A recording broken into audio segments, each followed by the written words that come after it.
The development of Russia. No one can decide if Russia is considered a Western and European nation or a non-Western Asian society. Russia differs fundamentally from the West in some important ways, but in others it parallels European culture. For example, Eastern Slavs converted to Orthodox Christianity, which becomes state religion, like Christianity in most Western countries. In addition, political unification of Slavic territories is similar to Europe, as each country shares common background with those that originally settled it.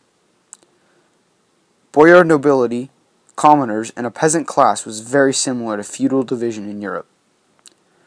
Through 1250 to 1690, Russia is completely unknown to the rest of Europe, so the triumph of absolutism in Tsarist 18th century Russia is a different type of absolute monarchy from that of France or other Western nations. The Mongol yoke and the rise of Moscow. Eastern Slavs might have been weak and politically divided if it had not been for the Mongol conquest of the Kievan Principality. Mongols were temporarily unified in the 13th century by Genghis Khan. In 5 years, his army subdued all of China. Successors turned west and destroyed everything in their wake. The Mongol army, or the Golden Horde, slaughtered entire cities at a time. Mongols ruled Eastern Slavs for more than 200 years, which was called the Mongol yoke. Slavs were slaves in the Mongol yoke, and rebellion meant death and destruction. However, the Mongols did unify Eastern Slavs. Mongols used their princes to get money to fund their empire, as well as control their empire. Alexander Nevsky was a successful Moscow prince, who collected money for the Khan and paved the way for the formation of Russia by trailblazing for Ivan III, who eventually consolidated the power of the Prince of Moscow.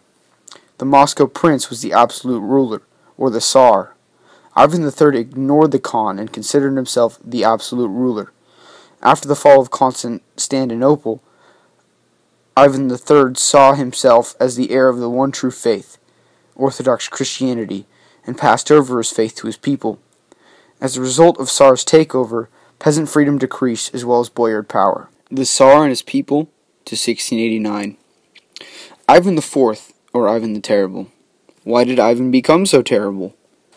He suffered terrible insults and neglect at the hands of haughty boyars after his mother died of a possible poisoning. At 16, he pushed away all advisors and crowned himself and takes the title of Tsar, and he marries Anastasia Romanov for his queen, or Tsaress. Under Ivan the Terrible, all commoners became servants to the Tsar. Endless wars and demonic purges left Russia depopulated, and peasants fled because nobles wanted too much of their serfs. Peasants made groups called Cossacks, who had independence from the Tsars. They generally lived on the outskirts of Russia. The reforms of Peter the Great. Peter the Great, under his kind of monarchical absolutism, was interested primarily in military power, which he gained through a large mass of Ukraine from Poland and by taking over tribes of all of Siberia. He eventually made Muscovy 3 times larger than Europe. His standing armies required noblemen to serve in the army or in civil administration to keep up with the rest of Europe's standing armies, and he established a standing army of 200,000 plus soldiers. During this time, the constant war that Peter waged consumed 85% of all Russian revenues, which is close to 2 times as much as the U.S. spends on their military budget. That's a lot of cash.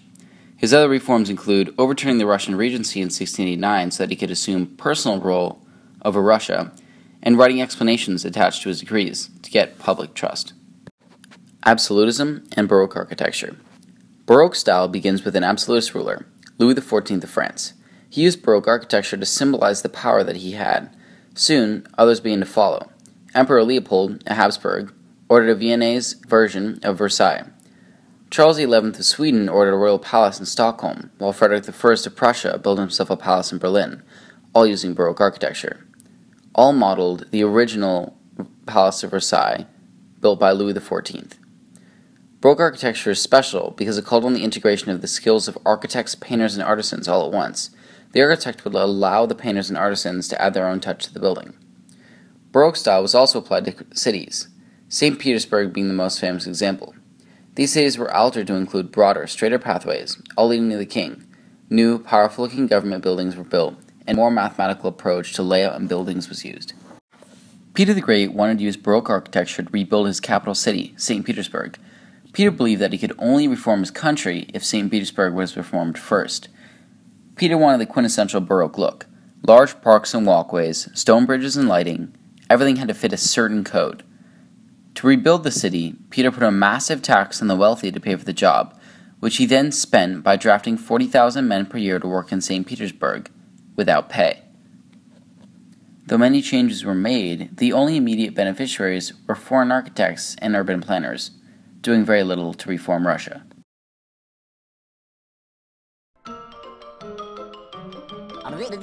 That's all, folks.